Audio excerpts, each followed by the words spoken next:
Friends, welcome channel. இன்னைக்கு நம்ம சேனல்ல என்ன பார்க்க போறோம்னா பிரெட் ஆம்லெட் எப்படி பண்றது பார்க்கலாம். முதல்ல அதுக்கு தேவையான பொருட்கள் பார்க்கலாம். நான் ஒரு 4 ஸ்லைஸ் பிரெட் எடுத்திருக்கேன். ஒரு பெரிய ஆனியன் எடுத்திருக்கேன். அதை குட்டி குட்டியா சாப் பண்ணி வச்சிருக்கேன். கொஞ்சமா கொத்தமல்லி எடுத்திருக்கோம். கொஞ்சமா கருவேப்பிலை எடுத்திருக்கேன். பாத்தீங்கன்னா கொஞ்சமா நான் கிரீன் கேப்சிகம் எடுத்திருக்கேன். அதையும் குட்டி குட்டியா சாப் பண்ணியிருக்கேன். ஒரு தக்காளி எடுத்திருக்கேன். அதுவும் சின்ன சின்னதாக சாப் பண்ணியிருக்கேன். ஒரு கிரீன் சில்லி எடுத்திருக்கேன். 3 முட்டை எடுத்திருக்கேன். கொஞ்சமாக பட்டர் எடுத்திருக்கேன். ரெட் சில்லி பவுடர், கொஞ்சமாக தனியா பவுடர், கொஞ்சமாக கரம் மசாலா, தேவையான ஆயில் எடுத்திருக்கேன். இப்போ வாங்க எப்படி பண்ணுறது பார்க்கலாம். இப்போ வாங்க நம்ம ஸ்டவ் ஆன் பண்ணிக்கலாம். பேன் சூடாகட்டும்.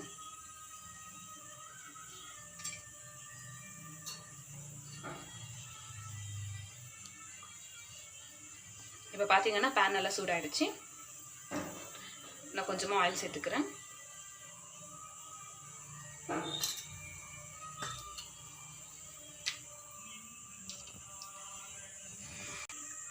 இப்போ பார்த்தீங்கன்னா ஆயில் நல்லா சூடாயிடுச்சு. நம்ம கொஞ்சமாக கிரீன் சில்லி சேர்த்துக்கலாம்.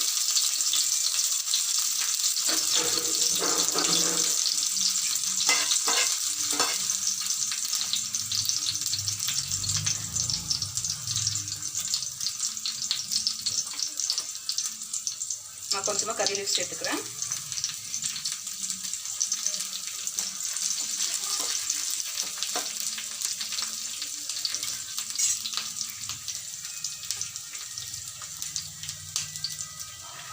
நம்ம இப்போ ஆனியன் சேர்த்துக்கலாம்.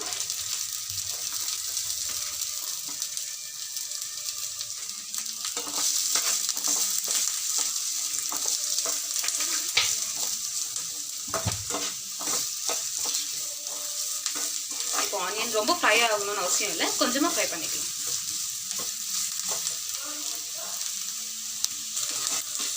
இப்போ பார்த்தீங்கன்னா ஆனியன் நல்லா ஃப்ரை ஆகிடுச்சு. நம்ம கொஞ்சமாக கேப்சிகம் சேர்த்துக்கலாம்.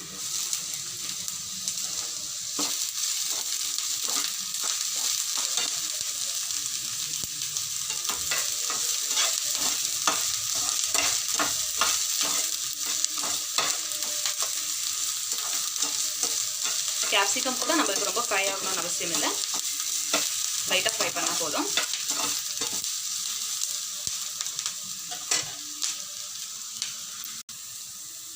இப்போ நம்ம டொமேட்டோ ஆட் பண்ணலாம்.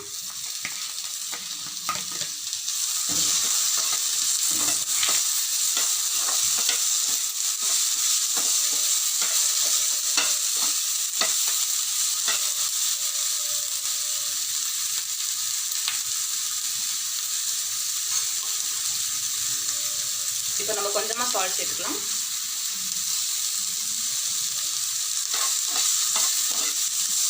நல்லா மிக்ஸ் பண்ணிக்கோங்க.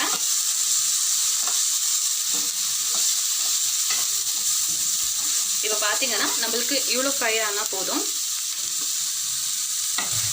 இப்போ நம்ம இறக்கிடலாம். இப்போ பார்த்தீங்கன்னா நம்ம இந்த மிக்ஸ்சர்லேயே எக்கை உடச்சி ஊற்றிக்கலாம். நான் இங்கே பார்த்தீங்கன்னா 3 எக் எடுத்திருக்கேன்.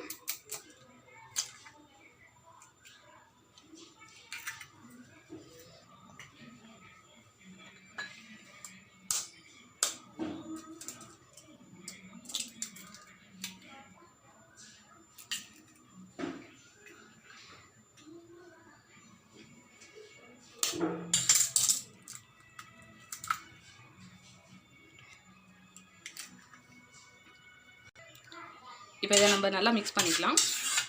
எக் நல்லா பீட் பண்ணலாம்.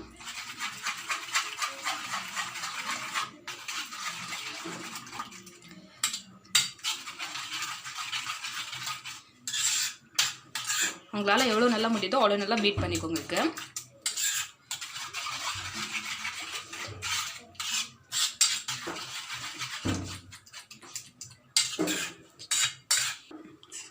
இப்போ பார்த்தீங்கன்னா நான் நல்லா பீட் பண்ணிட்டேன். இப்போ இதில் நம்ம கொஞ்சமாக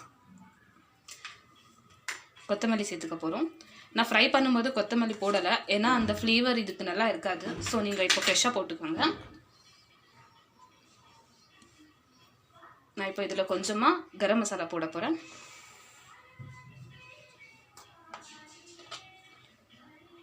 கொஞ்சமாக தனியா பொடி போட்டுக்கலாம். கொஞ்சமாக காரம் பொடி போட்டுக்கலாம். நான் ஏற்கனவே சொன்ன மாதிரி நீங்கள் ஃபஸ்ட்டு எக்கு நல்லா பீட் பண்ணிவிட்டு இந்த மசாலா எல்லாம் போட்டிங்கன்னா அது நல்லா பீட் ஆகும். இப்போ நம்ம நல்லா பீட் பண்ணிக்கலாம்.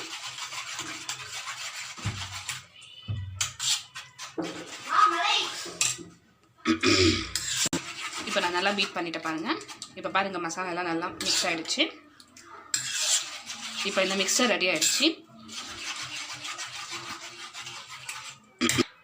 நம்ம இப்போ நல்லா கேஸ் ஆன் பண்ணிக்கலாம்.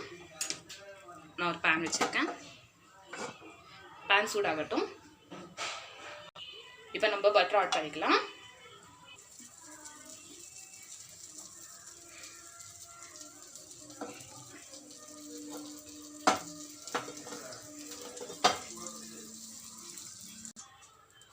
பாருங்க பட்டர் போட்டுட்டேன். இப்போ நம்ம இதில் எக் போட்டுடலாம். இப்போ இதில் நம்ம பிரெட் சேர்த்துக்கலாம்.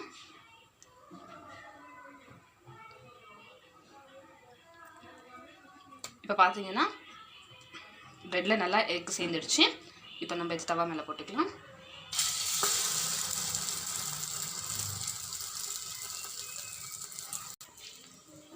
இப்போ பாருங்கள், இப்போ நம்ம திருப்பி போட்டுக்கலாம்.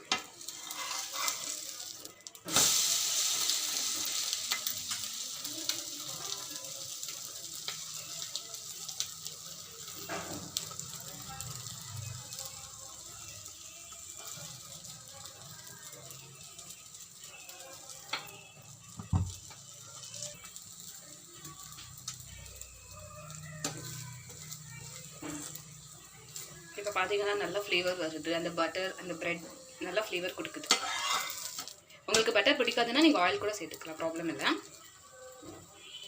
ப்ரெட் இப்போ எடுத்துடலாம். இங்கே பாருங்கள் நல்லா ஃப்ரை ஆகிடுச்சு ரெண்டு பக்கமும். ஸோ இப்போ நம்ம இதை எடுத்துடலாம்.